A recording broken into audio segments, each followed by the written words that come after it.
Bonjour, nous sommes en 2022, nous sommes dans le site de l'Institut Docteur Angélique. Je suis toujours rendu dans le commentaire de la Somme théologique de saint Thomas d'Aquin, mais j'en arrive maintenant à une partie dans la Prima Secunde, une partie qui va se révéler très importante. C'est le traité des actes humains.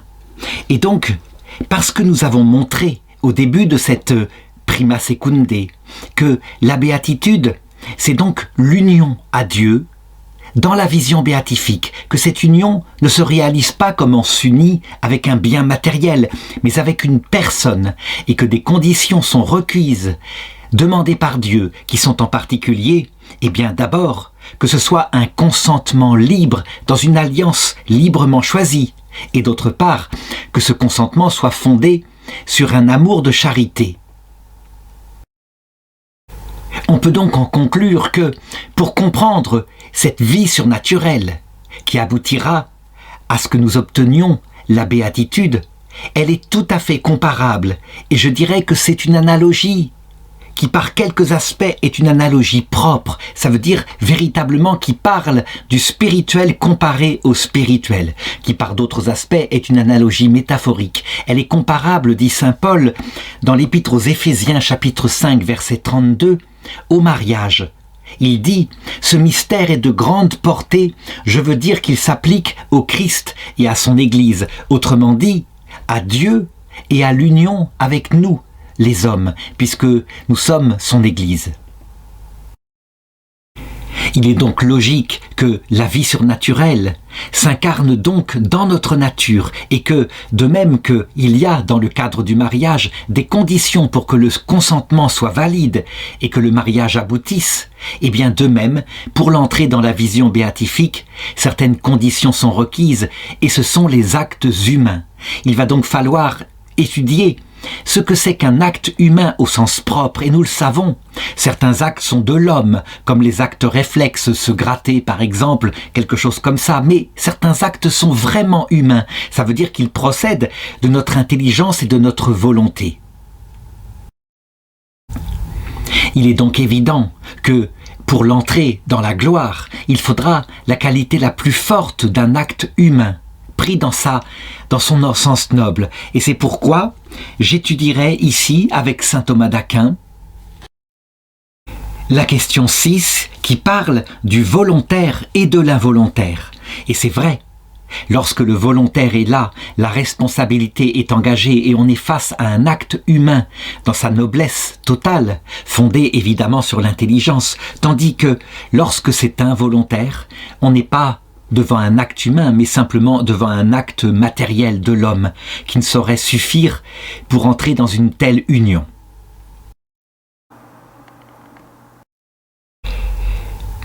Et nous commençons par le premier article de cette question qui demande « Les actes humains sont-ils volontaires ?» Je voudrais ici faire une remarque. Je pense qu'il n'est pas besoin de donner ici des arguments d'autorité. Nous sommes dans des questions philosophiques et même si elles sont mises au service de la théologie, nous pouvons constater par l'expérience que oui, ce qui caractérise les actes humains au sens fort, c'est leur caractère volontaire. Et pour s'en convaincre, il faut regarder ce qui se passe dans la réalité. Nous constatons que tout être agit en fait pour une certaine fin. Et nous voyons cette finalité, y compris dans les corps physiques, comme par exemple ce livre, si je le lâche, eh bien il tend vers sa fin, vers le lieu de son repos, et ce lieu est provoqué par la gravitation, qu'en est la cause efficiente, mais la cause finale du livre, qui évidemment est due à sa nature, et non pas à un acte volontaire de sa part, c'est de rejoindre l'endroit où il sera en repos, donc le centre de la Terre. Lorsqu'on remonte dans l'échelle des êtres, nous constatons que, par exemple, les plantes, mais aussi les microbes, eh bien, ils agissent eux aussi en vue d'une fin. Et la fin, c'est d'abord la survie individuelle de la plante. Et voilà pourquoi elle étend ses racines pour trouver de l'eau partout. Et pour le microbe, c'est pareil, il se dirige là où il y a de la nourriture. Mais qu'il y a une finalité supérieure, à savoir la survie de leur espèce. Et voilà pourquoi ils émettent à un moment donné des graines pour les plantes ou alors pour les bactéries, elles se divisent. Cependant, cette finalité-là, Elle n'est aucunement consciente. Les plantes et les microbes n'ont aucune conscience de la finalité qui leur est imposée par la nature et pourtant ils la recherchent. Donc on peut dire que leurs actes ne sont pas volontaires. Ensuite, si l'on se penche sur les animaux, qui est le degré encore supérieur dans les êtres, eh bien nous constatons que eux, ils tendent vers une finalité, que quelque part, un peu, ils connaissent, mais ils ne la connaissent pas intellectuellement, uniquement sensiblement. Je veux dire que l'estimative d'un animal, surtout les animaux supérieurs, le sait bien. Ces petits qui sont là, il doit les protéger, quitte à mettre en danger sa propre vie individuelle.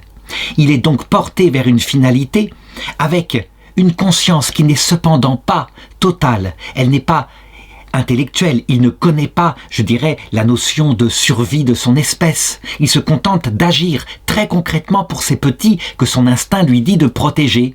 Mais il peut, dans certains cas, choisir de vrais moyens qu'il invente avec ruse, comme par exemple le renard qui se montre à la meute des chiens qui le poursuit afin de l'éloigner du terrier où est sa femelle et où sont ses petits. Alors, quelle est la différence avec nous les hommes ? Eh bien, tout en nous n'est pas totalement volontaire. Je veux parler dans notre volonté, justement. Il y a d'abord en nous, nous le constatons, quelque chose qui effectivement est programmé, n'est pas libre, et pourtant est un acte de notre volonté, l'idée que nous cherchons le bonheur. Mais nous le constatons avec cette nature et qui est aussi dans notre corps. Je veux dire par là que notre corps, lui, il aspire à la reproduction et notre sensibilité est portée et par notre corps et par notre esprit dans sa tension vers le bonheur. Eh bien, nous constatons que nous pouvons le connaître, le savoir, être conscients de cette orientation naturelle et ensuite choisir là où nous mettrons notre finalité pour trouver le bonheur. Donc, notre finalité, nous la connaissons, nous la choisissons, après l'avoir pesée avec notre intelligence. Et c'est donc notre intelligence qui présente tel bien comme étant capable de nous donner la finalité que nous cherchons naturellement, le bonheur.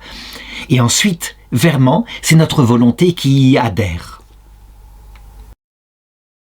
Et donc, on le voit, voilà ce qu'on va pouvoir qualifier d'acte volontaire. Et cet acte volontaire, où notre liberté est engagée, bien sûr, mais aussi notre responsabilité, eh bien, c'est la caractéristique propre de l'acte humain. Évidemment, là, si je passe en théologie, je dirais que c'est aussi la caractéristique de l'acte des anges. Mais, à la rigueur, je n'ai pas besoin d'en traiter. Il suffit de constater par l'expérience ce qu'est le propre de l'homme. Et nous constatons donc que l'homme est responsable de ses actes. Il ne nous viendrait pas à l'idée, normalement, de condamner par exemple un lion parce que il a mangé un enfant que nous avons mal protégé, que nous avons laissé par exemple se promener dans la nature. Nous l'empêcherons d'agir en le tuant, mais nous ne le ferons pas un procès en responsabilité, il a suivi son instinct. C'est la grande différence par exemple avec un homme, s'il tue un autre homme, en l'ayant rencontré dans la nature. Là, il peut y avoir procès si on peut démontrer que cet homme est en possession de sa raison et donc que son acte est volontaire. Alors, quelques objections. Et d'abord, une qui nie que nos actes soient volontaires.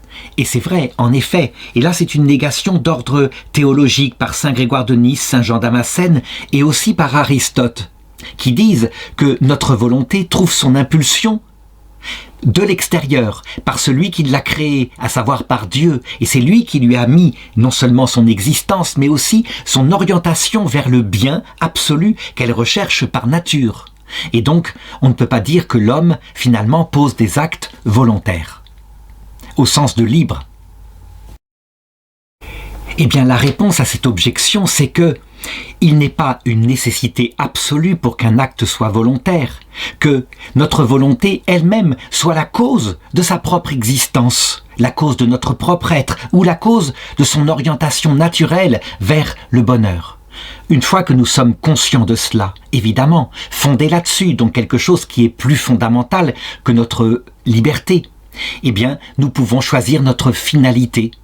Et si on ajoute à cela qu'il y a d'autres conditionnements, comme par exemple notre culture, mais aussi notre nature, qui par exemple nous pousse à nous marier parce que notre corps est attiré vers là, eh bien c'est la même réponse qu'il faut donner. Notre liberté n'est pas totale, c'est certain. Nous sommes dans une nature humaine et cela n'empêche pas que nous pouvons nous porter volontairement ou refuser telle ou telle chose qui est présentée par notre nature. Voilà pourquoi l'argument de ceux qui disent « il n'y a pas de liberté humaine au prétexte qu'elle ne serait pas absolue, divine, fondatrice de notre être », eh bien leurs arguments ne tiennent pas.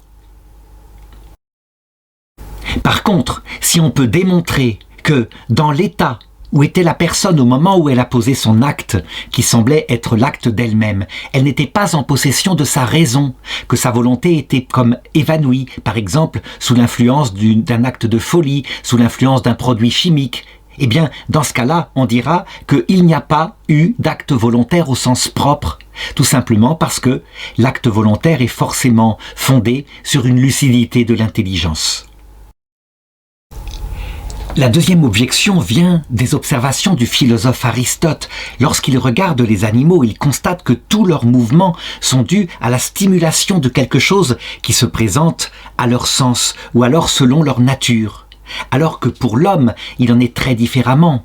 Nous pouvons nous tourner vers quelque chose qui n'est pas sensiblement produit, quelque chose que nous choisissons. Quelque chose qui est spirituel, donc qui n'est pas accessible ici à nos sens. Eh bien, ce bien qui nous oriente ne peut donc venir que d'un être supérieur à ce monde qui nous le présente, et cet être ne peut être que Dieu. Et donc, en conséquence, eh bien, nos actes qui nous paraissent être des actes de liberté viennent de la stimulation de Dieu. Alors il faut répondre à ça que c'est vrai d'abord pour les animaux. Nous voyons, toute leur orientation est due à leur sensibilité. Et par exemple un lion, lorsqu'il pense qu'il a faim, eh bien il se dirige vers quelque chose qu'il porte en sa mémoire, l'idée d'une proie. Il va donc aller vers un endroit où il sait dans sa mémoire encore quels sont, et quand il la voit, alors il va l'attaquer pour l'attraper. Et il peut même, là, en fonction des circonstances de terrain, inventer avec les autres lions un type d'embuscade particulier. Mais cependant, tout est mu par une stimulation sensible. Quant à nous, les hommes, nous pouvons, nous le voyons, nous le constatons, nous diriger vers un bien qui n'est pas une stimulation sensible. Nous le pouvons certes, par exemple, quand un jeune homme tombe amoureux d'une jeune femme, il est évident que c'est sa beauté sensible qui en premier l'attire, mais pas seulement. Ça peut être parce qu'il l'a connue, qu'il sait qu'elle est une personne droite, avec une grande moralité, et donc sa beauté intérieure spirituelle l'attire, et on le constate. Même si ceci est lié à une faculté en plus que nous avons, notre intelligence capable de découvrir le bien spirituel et notre volonté de s'y porter. Que nous savons que cela vient de Dieu, cette intelligence et cette volonté ne viennent pas de notre chair, mais sont créées par Dieu à notre conception. Il n'empêche que, eh bien, elles sont de vraies facultés spirituelles, capables de se porter librement vers le bien qui leur est proposé. Donc, le mouvement, certes, vient de Dieu en tant qu'il nous a créés, mais vient de nous-mêmes en tant que c'est nous qui le choisissons. Et voilà comment on doit affirmer que nos actes humains sont vraiment les actes d'une personne spirituelle, et ce sont des actes dont nous sommes responsables lorsqu'ils sont volontaires. Alors, troisième objection, agir volontairement, c'est agir par soi. Je décide de faire ceci ou cela.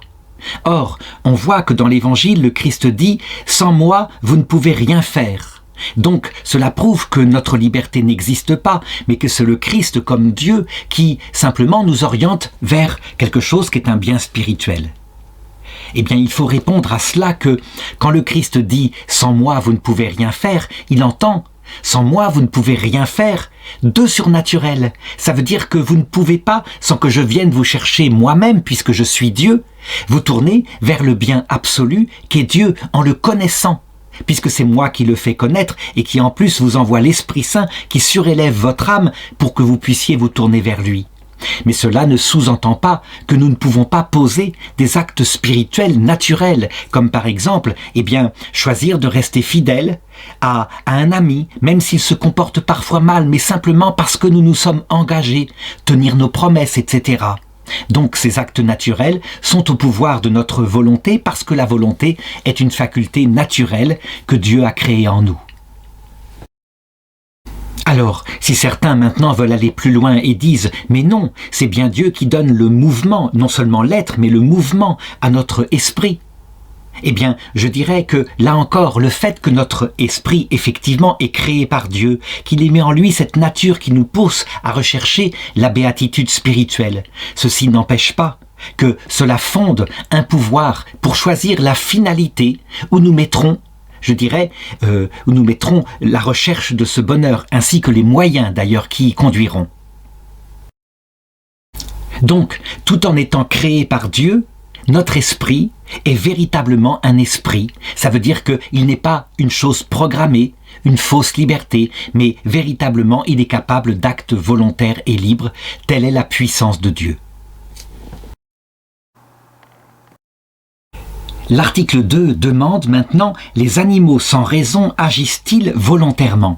Donc encore une question d'ordre philosophique, ce qui démontre à quel point, par notre raison propre, nous pouvons véritablement nous disposer à comprendre la révélation. Donc je ne donne pas de set contra, mais il suffit de regarder maintenant ce qui se passe dans le monde animal. Nous pouvons constater que, globalement, on peut diviser le monde animal en deux parties. Il y a une partie où des animaux sont entièrement programmés, y compris dans les moyens qui leur permettent d'atteindre la fin qui elle-même est programmée en eux. Je pense par exemple aux abeilles. Les abeilles sont une communauté extraordinairement organisée et, je dirais, mues par des impulsions dues à des phéromones qui se répandent dans la ruche, eh bien, voici que ce corps complet qu'est une ruche va agir à travers chaque individu comme si elle formait un seul vivant. Les abeilles partent donc dans des directions pour chercher là où il y a des fleurs, pour trouver de la nourriture, reviennent à la ruche, font une danse particulière pour indiquer la direction, la distance, le nombre de fleurs, etc. Et tout cela, eh bien, on le voit, c'est une programmation qui n'implique même sur les moyens aucune espèce d'initiative. Mais tout de même, dès ce moment-là, on constate tout de même une capacité d'adapter les moyens aux circonstances de temps, de lieu qui sont là. Et donc la danse en 8, pour indiquer la direction, sera modifiée en fonction de ce que l'abeille a repéré. Donc l'abeille ne connaît pas sa finalité, ne sait pas non plus ce que sont les moyens qu'elle utilise. Elle est comme programmée, elle n'apprend rien, elle est comme programmée génétiquement pour appliquer de telles choses.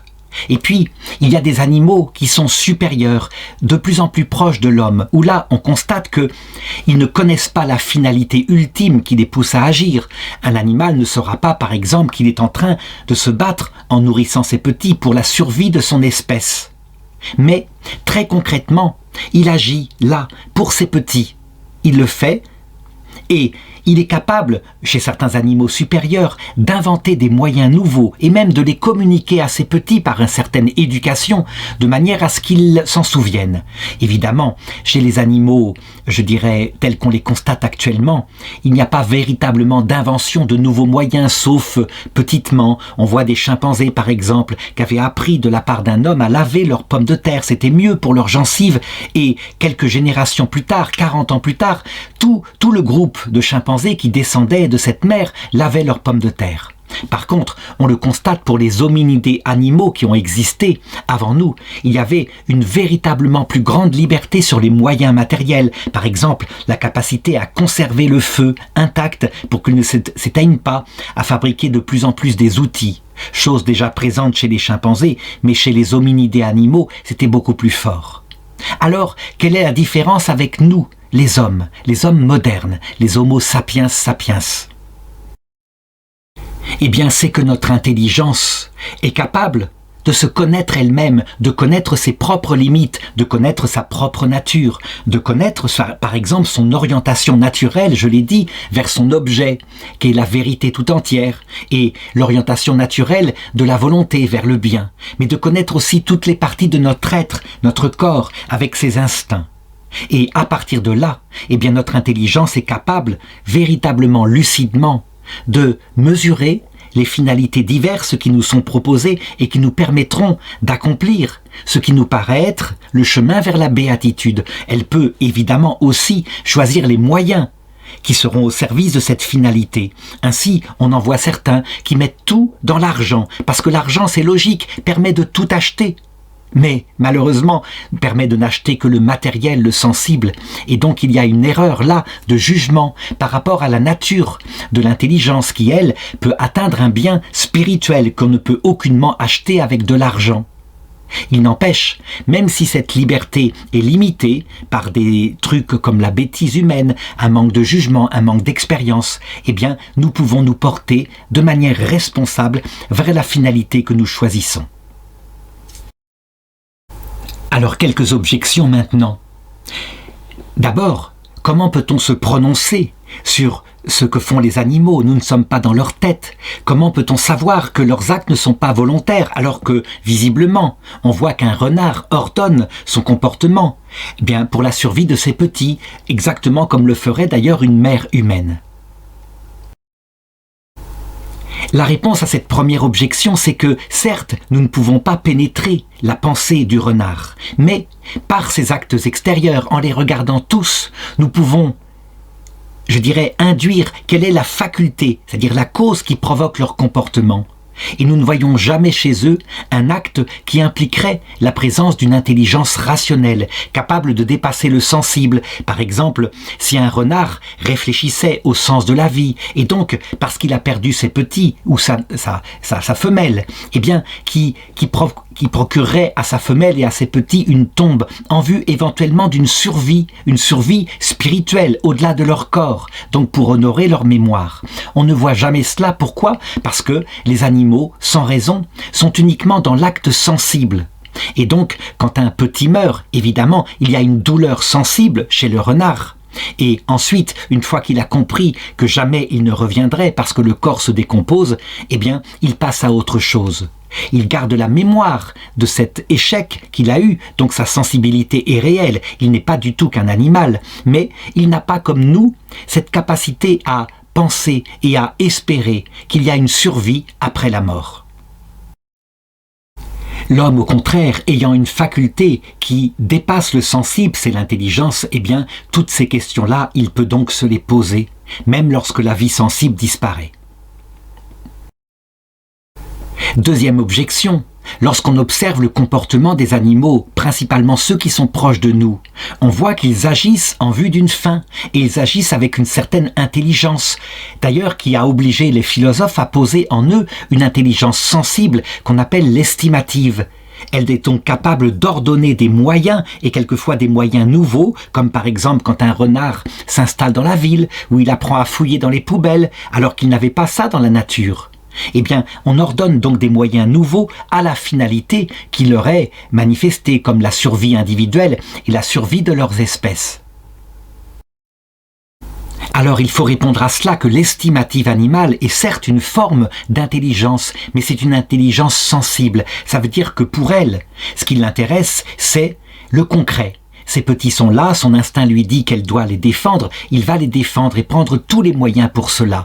Mais il n'est pas capable de penser l'aspect spirituel que nous, humains, nous pouvons saisir, au-delà de la survie de sa descendance très sensible et concrète qu'elle a devant lui, à savoir, par exemple, le sens de la vie, mais aussi la survie de l'espèce.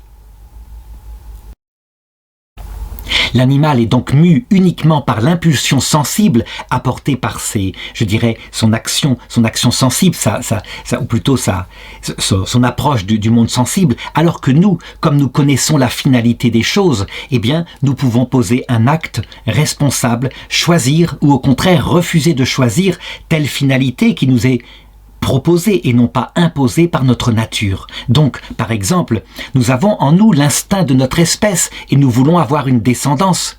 Mais nous pouvons choisir un bien spirituel, quitte à ne pas avoir de petits, parce que notre liberté nous a dit que la béatitude était ailleurs. Une autre objection, eh bien, elle montre que les animaux, quelquefois, sont beaucoup plus maîtres d'eux que nous-mêmes, sont capables véritablement de peser le pour et le contre et d'aboutir à un comportement le plus intelligent pour survivre. On voit des hommes, au contraire, qui se précipitent de manière folle vers n'importe quel plaisir entraîné par leurs sensations. Il est vrai que l'homme est soumis à sa raison. Ça veut dire que normalement, c'est ce qui devrait se passer dans un être humain. Les passions qui sont en nous devraient être contrôlées suite à l'éducation par notre intelligence et notre volonté.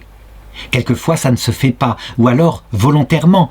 Notre intelligence et notre volonté laissent libre cours à nos passions, ce qui explique que l'homme est capable des actes les plus nobles, les plus spirituels, mais aussi des actes les plus barbares qu'une bête ne ferait pas. Pourquoi les bêtes ne le font pas? C'est que elles, leur appétit sensible est entièrement soumis aux impulsions de leur sensibilité, donc globalement à leurs instincts. Et donc un animal qui part à la chasse, il va peut-être parfois jouer avec sa proie, mais c'est pour s'entraîner. Tout est mesuré par cet entraînement en vue de survivre davantage par la suite. Et donc il n'y aura pas chez lui cette volonté de torturer, d'infliger comme une jouissance la souffrance. Ce qui peut arriver par contre chez un homme qui laisse partir à volo volontairement ses instincts.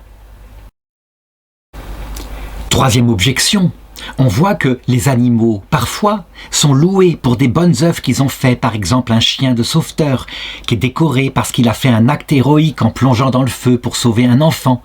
Et parfois, au contraire, on voit au cours de l'histoire que des animaux sont jugés parce que, par exemple, un cochon a attrapé un enfant et l'a dévoré. Donc, ça semble indiquer que même nous, les hommes, nous admettons qu'il y a une certaine responsabilité chez les animaux, donc des actes volontaires.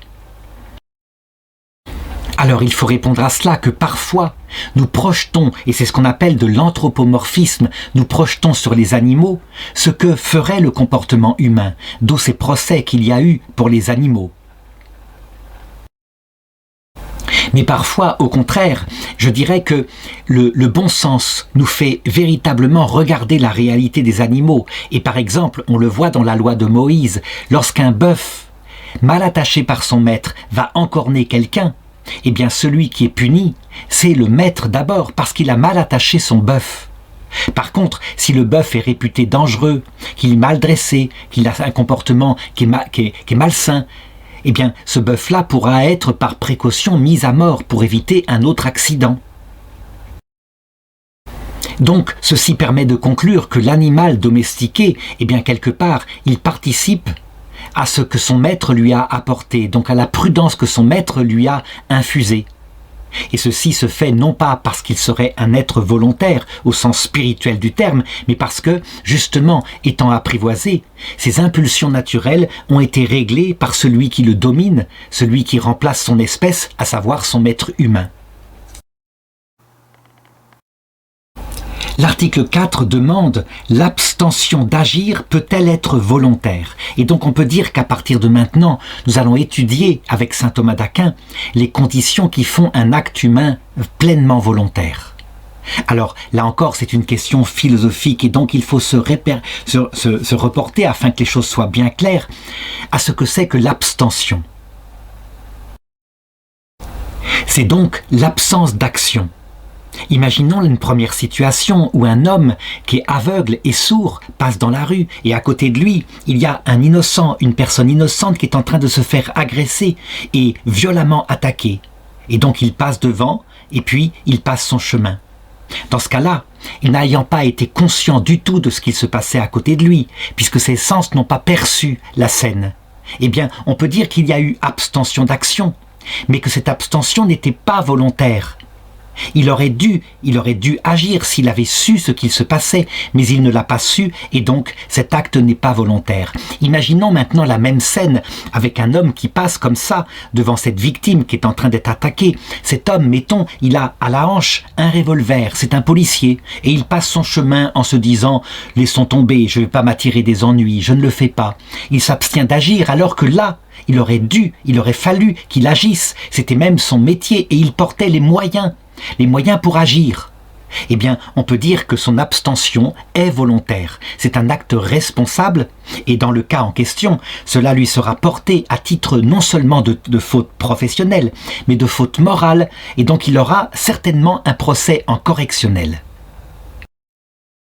Alors, Ces deux exemples permettent de comprendre ce que saint Thomas va développer de manière abstraite.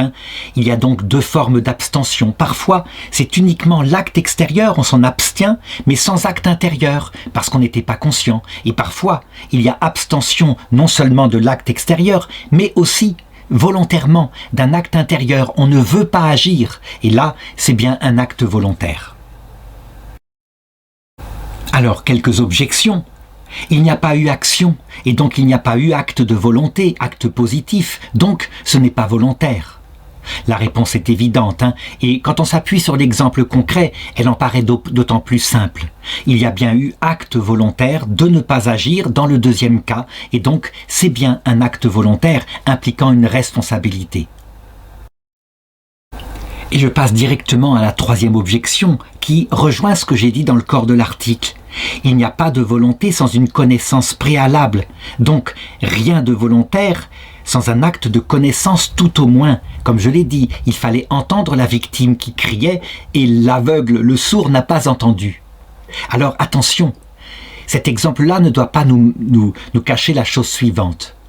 L'acte de connaissance, lui aussi, peut être volontaire ou involontaire. Je veux dire par là qu'on peut avoir parfaitement connaissance dans ce sens qu'on entend l'appel au secours, mais on ne veut pas l'entendre.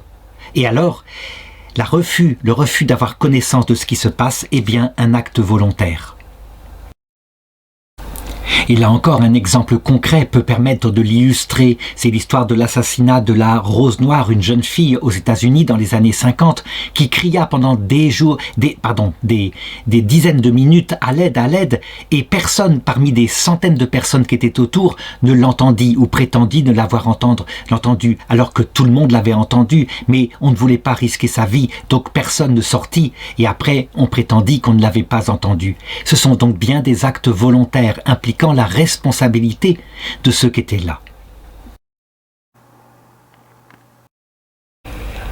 L'article 4 demande « La volonté peut-elle souffrir violence ?» À partir de cet article 4, nous allons donc aborder ce qui diminue la volonté, ce qui ne la rend pas forcément totalement involontaire, mais de toute façon ce qui la diminue par une cause ou par une autre. Et donc, il est très important de regarder ces éléments qui peuvent la diminuer. Nous comprenons bien les conséquences théologiques. Si jamais l'entrée dans la vision béatifique implique une intention, un acte parfaitement lucide et libre, alors toute violence empêchera un engagement parfaitement libre. Alors, pour comprendre comment la volonté peut souffrir violence, il faut saisir que dans les actes humains, il y a ce qu'on appelle le fort interne. Le fort interne, c'est le domaine où la volonté véritablement exprime sa liberté. Et personne ne peut pénétrer dans le fort de la volonté. Personne ne peut voir ce que intimement on veut. Mais s'il y a le fort externe, ça veut dire que la volonté n'est pas seulement comme ça, réfugiée au cœur de l'âme. Elle aboutit à des actes. Des actes, ça veut dire des moyens en vue de la fin. Et ces moyens, eh bien, ils se voient au fort externe. Et puis, entre les deux, qui fait l'alliance entre les deux, il y a ce qu'on appelle le fort intermédiaire. C'est le domaine de notre vie sensible. Et notre vie sensible, elle peut fort être influencée, et influencer elle-même notre volonté intime. Alors donc, on doit dire que, en ce qui concerne le fort interne, dont l'acte intime de la volonté, personne ne peut l'influencer pour lui-même. Je veux dire par là que personne ne peut empêcher quelqu'un, à l'intérieur de lui-même, de penser et de vouloir intimement ce qu'il veut. Par contre, dès qu'on touche au fort externe, on le voit. Là, c'est tout à fait différent.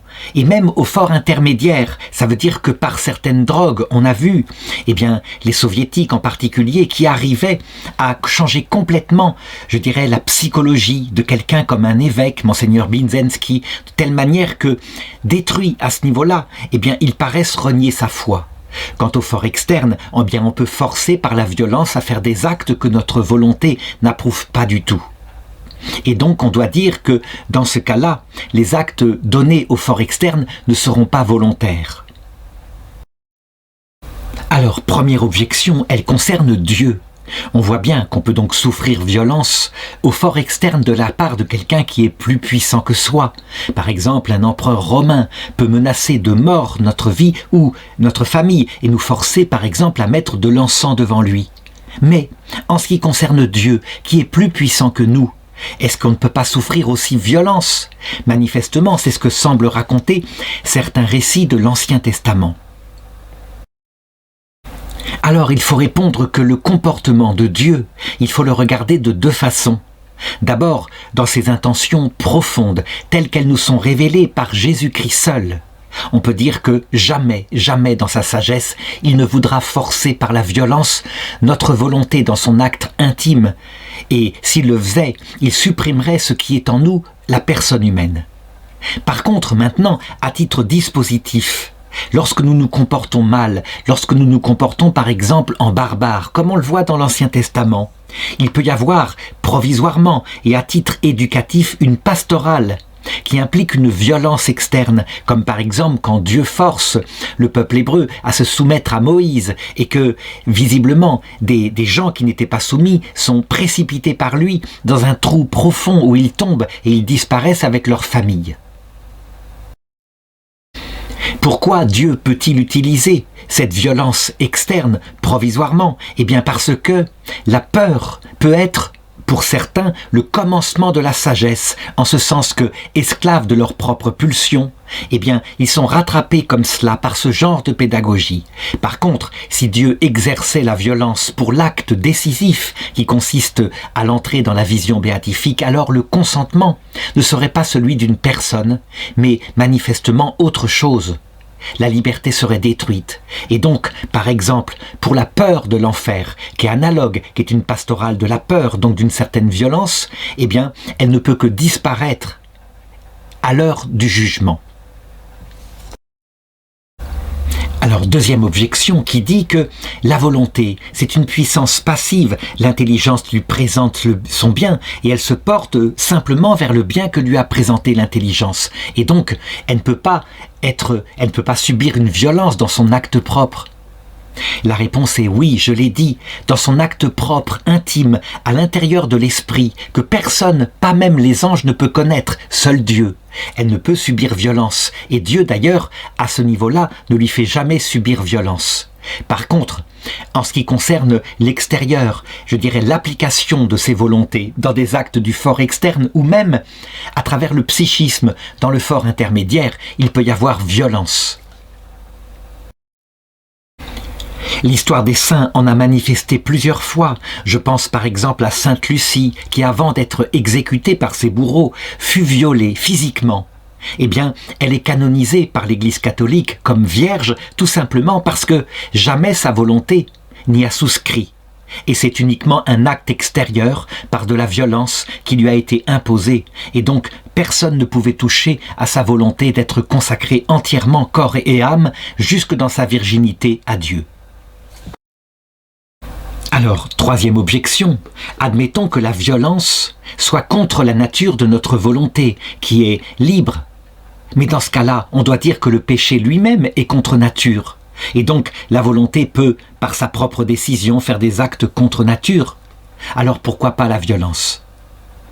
Eh bien, il faut répondre à cela que, du côté du fort interne, quand la volonté se tourne vers un péché, elle ne se tourne pas vers le mal pour le mal, ça serait contre nature. Non, elle se tourne contre un bien relatif, qui a raison de bien, c'est comme ça qu'elle y va. Et donc, c'est dans l'ordre de sa nature. Par contre, ce bien-là, étant relatif, étant devenu la finalité de notre vie, est incapable de donner la béatitude à l'homme tout entier. Et c'est en ce sens-là qu'il y a dans le péché quelque chose de contre-nature et contre la nature de l'orientation profonde, naturelle justement, de la volonté. L'article 5 demande « Est-ce que la violence peut être source d'actes involontaires ?» Et donc, inutile de donner un set contrat. Manifestement, l'expérience et le regard sur l'humanité montrent que c'est comme ça que ça se passe réellement dans certaines situations. Là encore, et afin de coller au maximum à ce que recherche la théologie, Le meilleur exemple à prendre, c'est évidemment dans le cadre, par exemple, du consentement du mariage, puisque je l'ai dit, le mariage, saint Paul l'affirme, est l'image de ce qui se passe et le consentement de notre âme pour entrer dans la vision béatifique. Donc, si par la violence, la menace par exemple d'un père de famille, eh bien une jeune fille est forcée d'épouser un homme qu'elle ne veut pas épouser, il est évident que, au fort interne, on ne peut pas changer sa volonté, mais qu'au fort externe et au fort psychologique par la terreur, eh bien, il peut y avoir acte extérieur avec un oui, un consentement extérieur qui est en dehors de la volonté. Et donc, au niveau du droit canonique, qui regarde, c'est très intéressant, qui regarde la qualité de l'acte volontaire. Si on peut prouver que le consentement a été arraché par une menace ou par la violence physique, eh bien, le consentement n'est pas valide. Ce qui prouve que, par rapport à l'entrée dans la vision béatifique, c'est la même chose. S'il existait une violence, soit de la part de Dieu, soit de la part d'une terreur qui serait imposée à l'âme, là, dans ce moment décisif, au moment où se pose le jugement individuel, eh bien, le consentement vers la vision béatifique ne serait pas valide. Du coup, certains se disent, mais alors, dans ce cas-là, Dieu, qu'est-ce qu'il fait? Puisque on le voit dans certaines périodes de l'humanité, très visible dans l'Ancien Testament, il n'hésite pas à imposer sa volonté par de la violence. En réalité, encore une fois, comme je l'ai dit, c'est dans la phase enfantine de l'humanité, lorsqu'elle se comporte comme un enfant gâté, eh bien Dieu agit comme un père, puisque la liberté ici n'est pas encore totale, mais qu'on s'est soumis à des pulsions des passions et à sa volonté propre. Dieu peut utiliser comme un moyen la violence un certain temps, un peu comme un père mettra des sanctions à son petit enfant afin qu'il sorte de son caprice. Mais le but, évidemment, ce n'est pas de le maintenir là-dedans pour toujours. C'est donc provisoire, c'est à titre éducatif, et c'est la même chose si on veut juger du comportement de Dieu dans l'Ancien Testament. Alors je sais que certains diront, tout de même, une fessée donnée à son enfant, ça ne peut pas être comparé à la mort telle qu'elle se précipite sur le peuple hébreu lorsqu'il n'obéit pas. Mais il faut bien considérer que pour Dieu, eh bien la mort n'est pas la mort, mais le passage d'un premier purgatoire, celui de la terre, à une autre étape. Par exemple, le Sheol, c'était dans l'Ancien Testament, et puis d'autres étapes suivent. Alors, première objection, j'ai dit dans l'article précédent que au fort interne, la volonté dans son acte interne, lorsqu'elle se porte vers un bien, ne peut pas subir violence, parce que personne ne peut pénétrer dans le fort interne, pas même les démons. Et donc, ça semble contradictoire avec cette conclusion de cet article-là.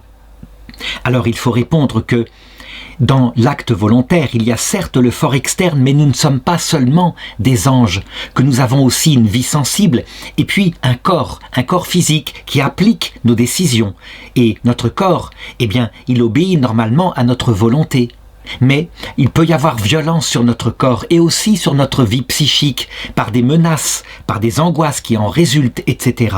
Et c'est de ce côté-là que la volonté peut subir violence. Elle ne peut plus diriger les actions extérieures comme elle le veut, mais elle est contrainte par une violence de faire autre chose que ce qu'elle veut. Alors, deuxième objection, eh bien, il peut arriver que la volonté, lorsqu'elle subit la violence et qu'elle est forcée de faire quelque chose, quelquefois n'est pas attristée de cela, mais y va au contraire volontairement. Alors c'est là qu'il faut comprendre la complexité de la nature humaine, évidemment. Lorsque quelque chose va directement contre la volonté profonde, libre de quelqu'un, et qu'on lui fait violence en lui faisant faire quelque chose qui va contre, eh bien on peut dire que la volonté forcément, elle est dans la tristesse, elle fait un acte qui ne lui est pas naturel. Mais parfois, il arrive qu'on veuille sincèrement quelque chose, mais que, à cause d'autres considérations, on ait du mal à le faire. Par exemple, sa paresse, ou alors une sorte de je dirais, de tendance à être dépendant des passions du corps. Et dans ce cas-là, il peut y avoir une violence que volontairement on accepte. Par exemple, des toxicomanes qui, à un moment donné, volontairement accepteront de subir la violence qui est une cure de désintoxication ou les empêchera de prendre le produit qu'ils veulent. Mais volontairement, ils assument parce que leur volonté toute seule est incapable de résister à la tentation. Alors enfin, il y a des mouvements violents qui sont volontaires, comme par exemple un alpiniste qui veut gravir une montagne pour battre un record, ou encore celui qui fait du sport pour gagner aux Jeux Olympiques. Alors évidemment, là le mouvement violent procède véritablement de sa volonté libre. On veut le faire pour, je dirais, une finalité, et donc on applique au fort externe sur son corps la violence nécessaire pour gagner ce record. Par contre, évidemment, si un entraînement est imposé à un enfant qui ne veut absolument pas battre ce record, eh bien, la volonté ne suit pas, et donc forcément, l'énergie vitale intérieure n'étant pas là, on peut dire que la violence n'aboutira pas à grand-chose.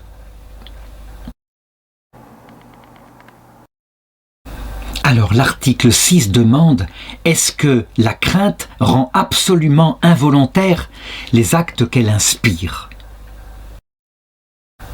On le voit, on est confronté maintenant à quelque chose d'autre, à savoir l'influence que peut avoir quelque chose sur, je dirais, le fort intermédiaire. Le fort intermédiaire, ça veut dire le domaine de la vie sensible. Et donc la crainte est une passion sensible qui arrive lorsque un mal dangereux est là et que véritablement il nous fait peur. Et donc, si on se demande de quelle manière la peur, la crainte, comme passion, peut, je dirais, atteindre la liberté de l'acte, ça veut dire son côté volontaire, et bien là encore, il faut se pencher vers l'exemple que j'ai pris, l'exemple qui est le plus adapté pour comprendre ce qui se passe dans l'ordre surnaturel avec la charité. Donc, imaginons le consentement d'une jeune fille au mariage, mais parce que son père l'a menacée, il l'a menacée de sanctions terribles si elle ne donne pas ce consentement. On voit que dans ce cas-là, il y a une violence qui est psychologique, certes, mais qui évidemment fait craindre des châtiments extérieurs, une violence extérieure. Donc, si on peut prouver, après le mariage, lorsque le consentement a été acquis et que cette femme a prononcé son oui, si on peut prouver que cette peur existait, qui pouvait être une crainte révérentielle, la crainte par exemple d'offenser ses parents en ne se soumettant pas à leur volonté, alors l'Église catholique reconnaîtra qu'il y a là, certes, un consentement de la jeune fille. L'acte est volontaire, elle s'est mariée, mais que la volonté a été diminuée à la mesure de la qualité, ou plutôt de la quantité de crainte qui était là. Évidemment, avant de déclarer que le consentement n'a pas existé parce qu'il n'était pas entièrement libre, eh bien, il va falloir vérifier la quantité de crainte et l'apprécier, évidemment. Par contre, ce qu'on peut dire, c'est que pour ce qui est du destin éternel, aucune peur ne peut subsister, évidemment, si, par rapport au choix que nous faisons de Dieu, de se séparer au contraire du démon, si une peur, donc quelque chose d'extérieur est là, et qui nous pousse à nous tourner vers Dieu, on peut dire que par rapport à la vie éternelle, le consentement, là, évidemment, n'a pas la qualité qu'il faut. En ce qui concerne l'engagement éternel, il faut manifestement que toute crainte ait disparu, puisque la crainte vient abîmer l'amour gratuit que l'on a pour Dieu. Alors on pourrait opposer à cela, encore une fois, par exemple, lorsque la Sainte Vierge parle aux enfants de Fatima et qu'elle leur montre l'enfer, et cela les bouleverse profondément au point que le petit Saint François de Fatima, eh bien, il décide de faire des efforts immenses contre ses défauts et il dit beaucoup de chapelets avant de mourir une année plus tard et de rejoindre le ciel. On peut donc se dire que, dans son action, le ciel est contradictoire avec ce que je viens de dire. Eh bien, c'est la même chose, c'est ce que j'avais dit dans l'article précédent. La crainte peut être, à un certain moment, mais à un certain moment seulement, le commencement de la sagesse, en ce sens que si nous sommes charnels, que nous envisageons le ciel comme étant un plaisir, une jouissance, et l'enfer comme étant un feu terrible qui va nous donner une douleur physique, eh bien, c'est une pastorale adaptée à quelqu'un qui serait charnel et qui n'arrive pas à aimer sans qu'il y ait avec l'espérance d'un plaisir et la peur d'une douleur. Mais cette méthode-là, évidemment, ne peut être que provisoire. Et lorsque l'âme est devenue adulte, purifiée, si elle choisissait Dieu à cause justement de la convoitise, donc pour un plaisir ou par crainte d'une douleur, alors encore une fois, ce ne serait pas un consentement parfaitement humain. Alors, dernière remarque, on sait que parfois dans le mariage, il peut y avoir crainte par une jeune fille simplement de rester vieille fille à jamais, et donc elle se marie, par exemple en s'inscrivant dans une agence matrimoniale, sans qu'il y ait un amour total et passionnel, mais simplement pour ne pas rester comme cela seule. Eh bien, là encore, il faut une appréciation. Est-ce que le consentement est valable ? Il peut l'être, en tout cas fondamentalement il est plus volontaire qu'involontaire, comme on le voit. Cependant, la qualité qu'il a, eh bien, sera à mesurer. La peur, même une peur comme celle-là, il faut le remarquer, diminue tout de même la qualité du caractère volontaire de l'engagement. Alors, première objection, on a vu que la violence externe peut nous faire des actes que nous ne voulons pas du tout. Et la volonté, dans son acte intime, est alors dans la tristesse. Mais la violence, elle fait la même chose, la peur, elle fait la même chose au niveau de notre vie psychologique. Elle vient mettre une crainte qui entraîne notre volonté dans un acte que peut-être elle ne voudrait pas faire. Et donc on doit dire que la peur supprime l'acte volontaire. Alors, il faut répondre qu'il y a tout de même une différence, même si les deux diminuent la volonté. Dans l'acte extérieur, on peut nous forcer à faire quelque chose et véritablement il n'y a pas le choix. Mais dans l'acte de la peur étant intérieure, elle touche la psychologie, eh bien, je dirais, elle est intérieure et donc la volonté n'est pas contrainte de façon mécanique comme cela de faire l'acte, elle peut y résister. Et donc si elle y cède à cause de la peur, eh bien c'est aussi volontairement. Donc il y a bien ici un consentement. Cependant, attention, et on l'a vu par exemple avec certains livres écrits dans les années 2020 sur le consentement en particulier d'un enfant qui véritablement consent à quelque chose, mais en réalité, comme il est motivé par la peur, c'est une apparence de consentement. Eh bien, c'est de cette manière-là qu'il faut considérer l'influence de la peur sur le consentement. Il le diminue, même si, de toute façon, la volonté consent à l'acte quand la peur est là.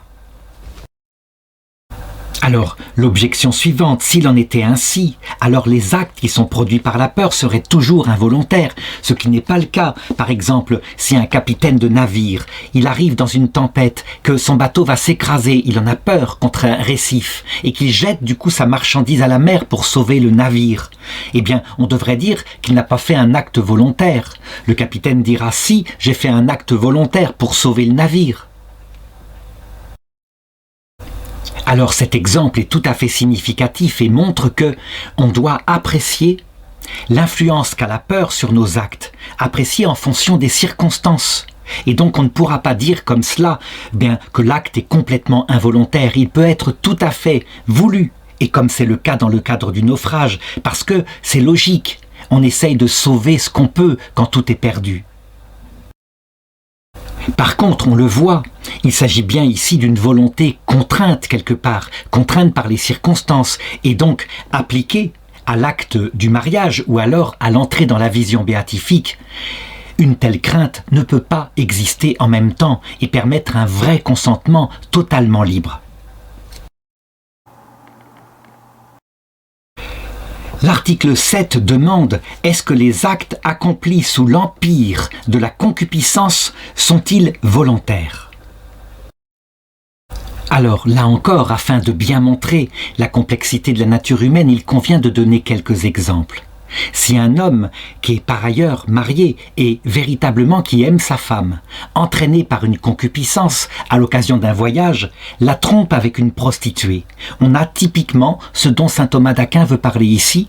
Il a été entraîné par son désir d'un plaisir sexuel fugace. Et donc, évidemment, quand on regarde l'acte en lui-même, on peut dire qu'il est volontaire. Il a suivi sa concupiscence et donc il y a mis sa volonté. Cependant, c'est beaucoup plus subtil que cela lorsqu'on regarde les choses profondément.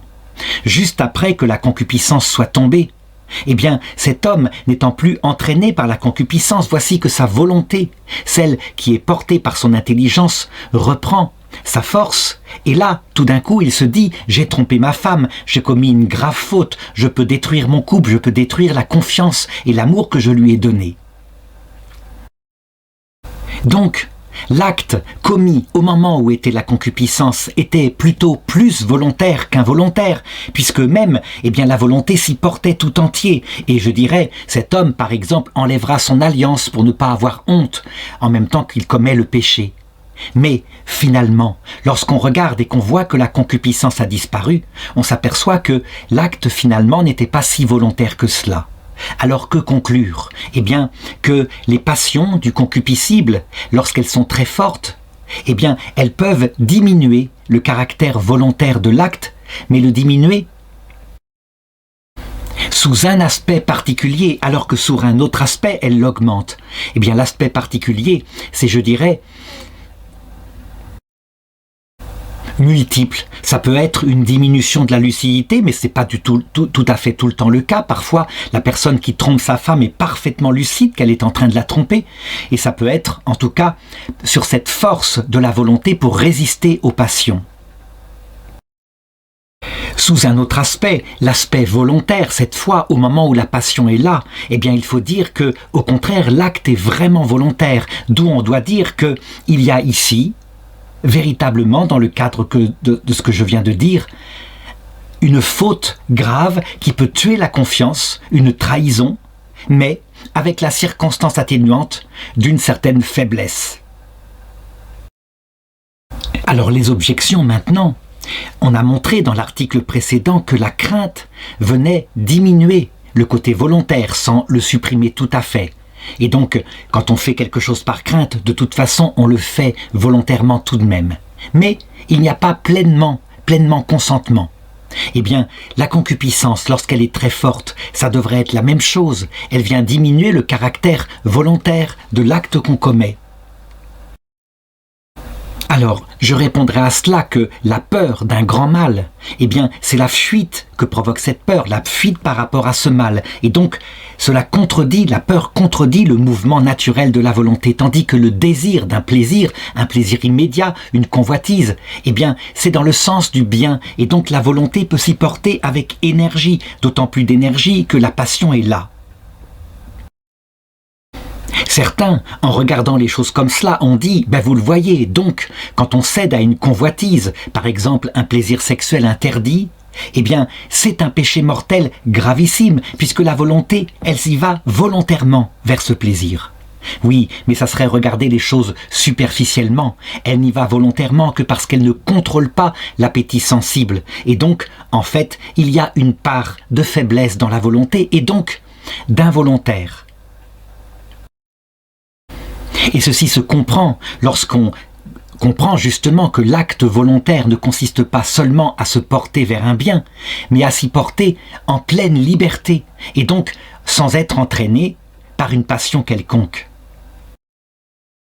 Voilà pourquoi on dit que Adam et Ève, parce que leur passion justement obéissait totalement et simplement, paisiblement à leur volonté, ne pouvaient pas pécher par faiblesse, ce qui manifestement n'est pas notre cas. Et donc, le péché de faiblesse entraîné par une concupiscence, eh bien, il diminue en partie, c'est une circonstance atténuante du caractère pleinement coupable de l'acte. La troisième objection, elle dit ceci. Aristote l'a montré, la convoitise, elle a comme caractéristique souvent d'atténuer, d'aveugler la connaissance. Ça veut dire qu'on perd toute sa connaissance, toute la lucidité lorsqu'on est entraîné par une passion, comme on le voit par exemple dans la Bible, par rapport à Samson vis-à-vis de Dalila, et il va jusque dans la mort parce que simplement il veut absolument coucher avec. Alors il faut répondre que toutes les passions ne suppriment pas quelque chose dans la connaissance, mais certaines passions seulement. Par exemple, on dit souvent que l'amour d'un jeune homme pour une jeune femme ou réciproquement, rend aveugle. Il ne voit plus ou elle ne voit plus ses défauts. Elle lui pardonne tout, parce que, véritablement, elle est comme entraînée par cette passion dans un aveuglement de l'intelligence. Mais ce n'est pas toujours le cas. Par exemple, il peut arriver qu'une personne sait parfaitement qu'elle ne doit pas prendre d'alcool, que l'alcool va lui enlever sa lucidité et qu'une fois de plus, par exemple, il se montrera violent contre sa femme. Et pourtant, parfaitement lucide, il ne peut pas, il cède à l'entraînement de sa passion, de son addiction à l'alcool et il se met à boire. Dans ce cas-là, on le voit, l'alcool, dans l'acte de prendre de l'alcool, n'a pas supprimé la lucidité de la personne, mais a supprimé plutôt la force de la volonté de résister à cette tentation. En tout cas, que ce soit dans l'un ou l'autre cas, que ce soit l'intelligence qui soit diminuée, le jugement j'entends, ou la force de la volonté, on le voit, eh bien, le caractère volontaire et pleinement responsable de l'acte en sont diminués. Et donc il faudra en tirer les conséquences aussi, concernant d'abord, eh bien, de manière naturelle, le consentement du mariage. Un mariage qui serait fait à cause d'une passion totalement aveuglante. On dira, c'est le droit canon qui le dit, que le consentement peut ne pas avoir eu lieu du tout, et pourtant il était volontaire. Et il en sera de même pour l'entrée dans la vision béatifique. Si il est porté par un désir absolu d'avoir du plaisir là-bas au ciel, et à l'inverse par une peur terrible d'avoir des souffrances physiques en enfer, eh bien là pour le moment, le consentement ne suffit pas pour l'entrée dans la gloire. Le consentement est évidemment un consentement d'une personne charnelle, une personne portée par la convoitise et en fuite de la souffrance physique. Et vient ensuite l'article 8, très intéressant parce qu'il demande « Est-ce que les actes accomplis par ignorance sont volontaires ?» Alors on aurait tendance à répondre « Non, ils ne sont pas volontaires, on ne savait pas ce qu'ils font, ce que faisaient. » Un peu comme quand Jésus dit « Eh bien, Père, pardonne-leur, ils ne savent pas ce qu'ils font. » Cependant, on voit que même dans cette parole de Jésus, c'est plus subtil que cela parce que si c'était totalement involontaire, et qu'il n'y avait pas du tout de responsabilité, puisqu'ils ne savent pas ce qu'ils font, alors le Christ ne prierait pas pour que le Père leur pardonne. Ce qui est absolument involontaire, dans l'ignorance totale, il n'y a pas du tout de péché. Et donc, eh bien, pour comprendre les choses, saint Thomas d'Aquin le fait de manière abstraite, c'est comme cela. Mais il donne quelques exemples très brefs. Moi, je voudrais faire avec une pédagogie différente et donc montrer ce qu'il se passe, comment la connaissance intervient dans nos actes humains et pas seulement d'ailleurs au début, mais elle peut intervenir de 3 façons. De manière précédente à un acte, de manière concomitante à un acte et puis, quelquefois, il peut y avoir une ignorance volontaire de manière subséquente à un acte. En fait, c'est tout à fait logique, parce que simplement, la connaissance, elle est liée à notre intelligence, et l'intelligence, elle est présente à tous les actes volontaires que nous faisons. Donc, je vais prendre encore une fois une histoire en rapport avec l'amour, l'amitié. Pourquoi ? Parce que, encore une fois, c'est l'image la plus belle qu'il y a de la charité, qui est ce qui nous fait rentrer dans la vision béatifique. Donc l'analogie permettra ensuite de comprendre les conséquences théologiques de cet article.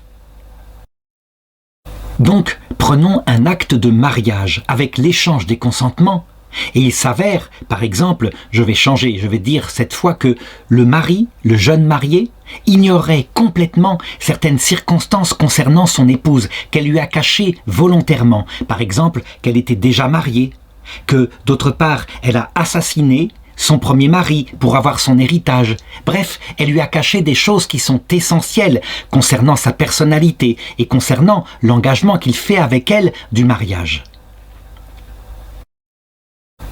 L'ignorance que je décris ici n'est absolument pas volontaire. Et je dirais que cette ignorance-là vient supprimer, pas seulement diminuer dans le cas que je dis, mais vient supprimer la liberté de l'engagement, du consentement du mariage. Ça veut dire que, eh bien, le garçon s'engage avec une personne dont en fait il ne connaît pas la nature, et donc, puisque la connaissance, c'est elle qui lui présente cette femme comme étant un bien, eh bien la connaissance ne correspondant pas à la réalité, il ne la connaît pas, et donc il ne peut pas y avoir d'engagement volontaire. On peut dire que l'ignorance sincère, comme cela, qui précède un acte moral, supprime donc totalement la responsabilité de l'acte moral, qui pourtant, là, est volontaire. Enfin, en réalité, et pour être précis, c'est une apparence de volontaire. Le oui a bien été prononcé de la part de ce jeune homme, mais comme la volonté s'appuie sur le bien que présente l'intelligence et que l'intelligence ne peut pas présenter la réalité de ce qu'il choisit, alors l'acte est non volontaire. Alors maintenant, deuxièmement, il peut y avoir une ignorance qui soit concomitante à l'acte. Ça veut dire qui est présente dans l'acte, mais si jamais on avait su la chose que je viens d'indiquer, on aurait tout de même épousé cette jeune femme. Alors, comment faut-il juger, dans ce cas-là, le rôle de l'ignorance ? Eh bien, manifestement, comme on ne connaît pas quelque chose d'essentiel concernant la nature du bien à qui on prétend, on donne son consentement, on ne peut pas dire que l'acte est volontaire, mais pourtant, il n'est pas non plus involontaire. Je veux dire par là qu'il y a d'autres motifs qui font que on s'engage malgré tout et qu'on maintient l'engagement après, quand on apprend ce qu'on ignorait avant. Et enfin, il peut y avoir une ignorance subséquente. Par exemple, on a appris finalement, après le consentement du mariage, on a appris ce que je viens de dire, mais on fait mine de ne pas le savoir. Et je dirais, on ne veut pas le savoir après tout. Ça se passe très bien et donc on garde cela. Ça peut être une ignorance à ce moment-là qui est volontaire. Elle est effectivement affectée puisqu'on a appris la chose. Et donc, cette ignorance-là, finalement, feinte, elle augmente plutôt le caractère volontaire de l'acte qu'on a commis, à savoir le mariage, plutôt que de le diminuer. Alors maintenant, si on applique cela à ce consentement ultime, cet acte moral ultime qui est l'entrée dans la gloire ou au contraire le refus de la vision béatifique pour un motif ou pour un autre, eh bien on peut dire que deux de ces ignorances ne peuvent en aucune façon précéder ou accompagner l'acte qui accompagne.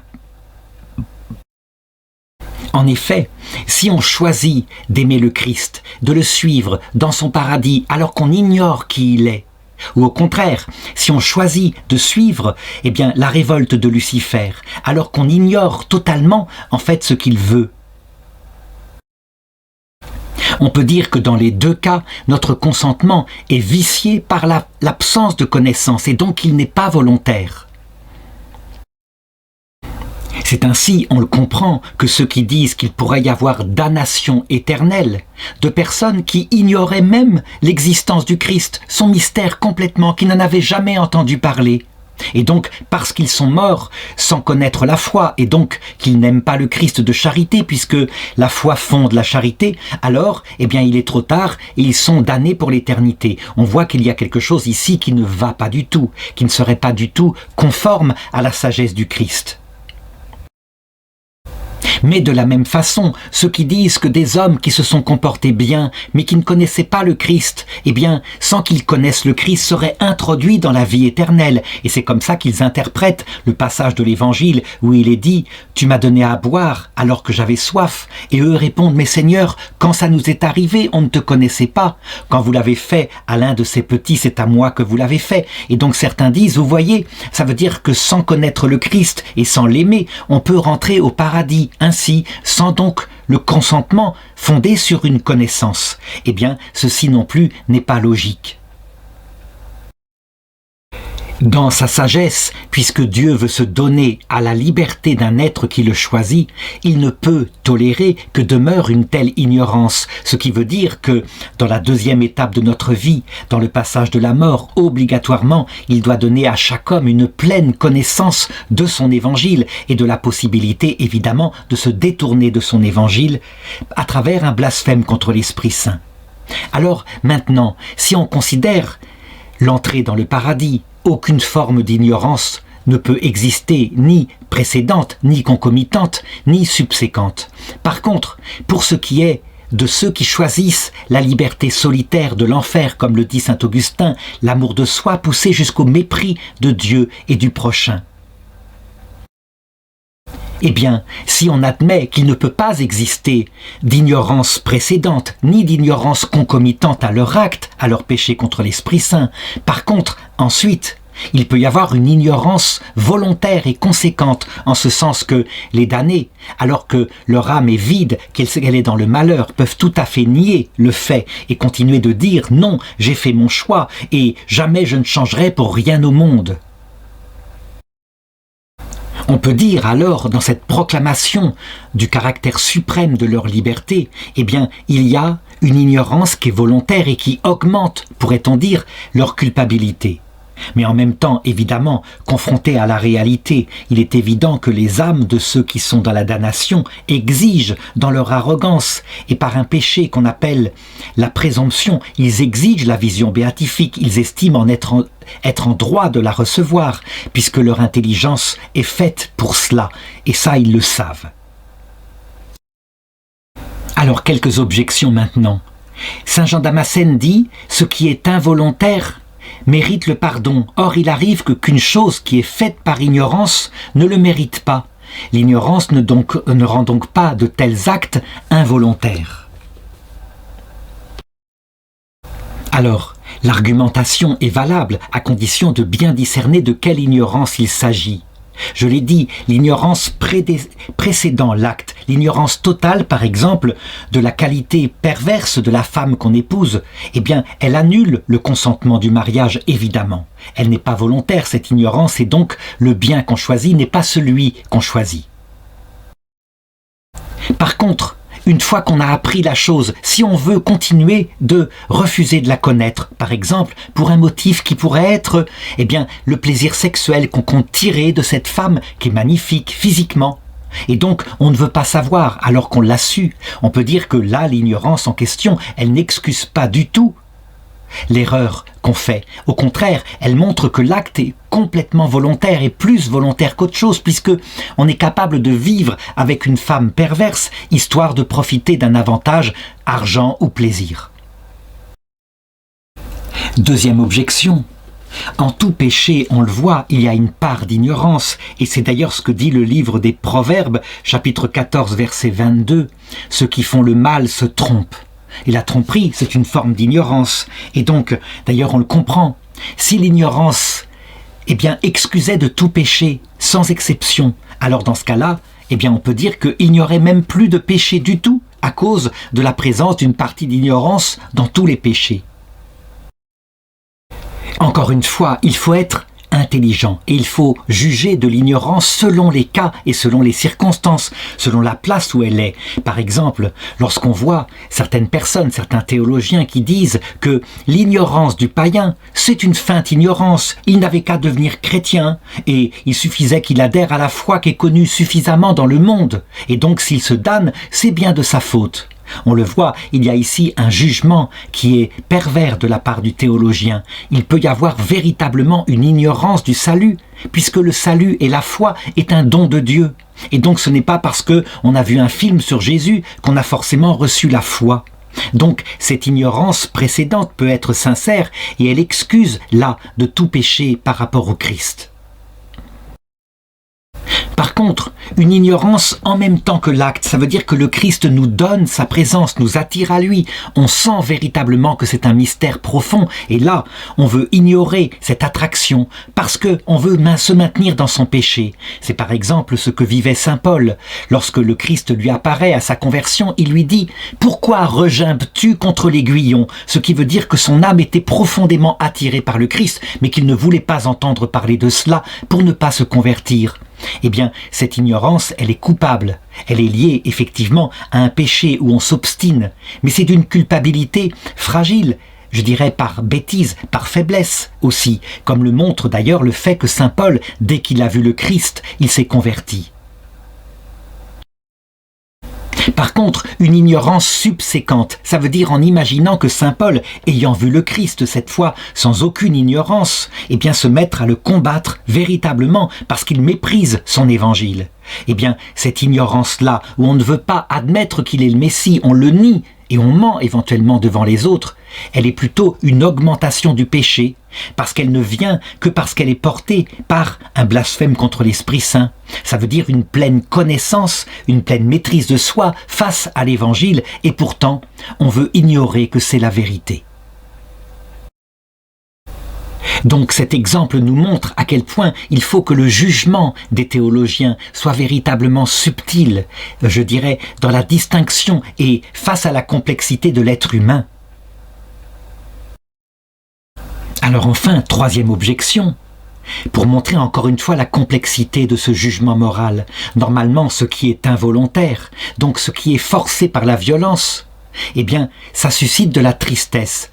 Par exemple, si un homme qui croit qu'un cambrioleur rentre dans sa maison tue son fils, évidemment, après, il est triste, comme tout, c'est une catastrophe. Et pourtant, comme il ignorait que c'était son fils, il n'a pas tué volontairement son fils, il a voulu tuer volontairement un voleur.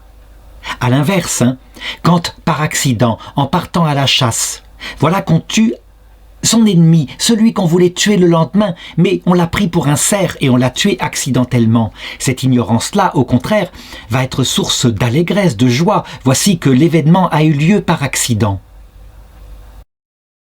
Eh bien, il faut répondre que dans ce deuxième exemple, l'ignorance, on a tué son ennemi sans le savoir, eh bien, elle n'empêche pas le caractère volontaire de l'acte qui était prévu. Mais pas de l'acte qui s'est passé là. On croyait tuer un cerf, et donc on était dans l'ignorance qu'on tuait son ami. Mais, je dirais, l'acte prévu, le fait de tuer son ennemi, était volontaire, et là, du coup, eh bien, il trouve son accomplissement. Voilà comment il faut comprendre que l'ignorance affecte parfois l'acte, mais parfois, fondamentalement, ne l'affecte pas du tout.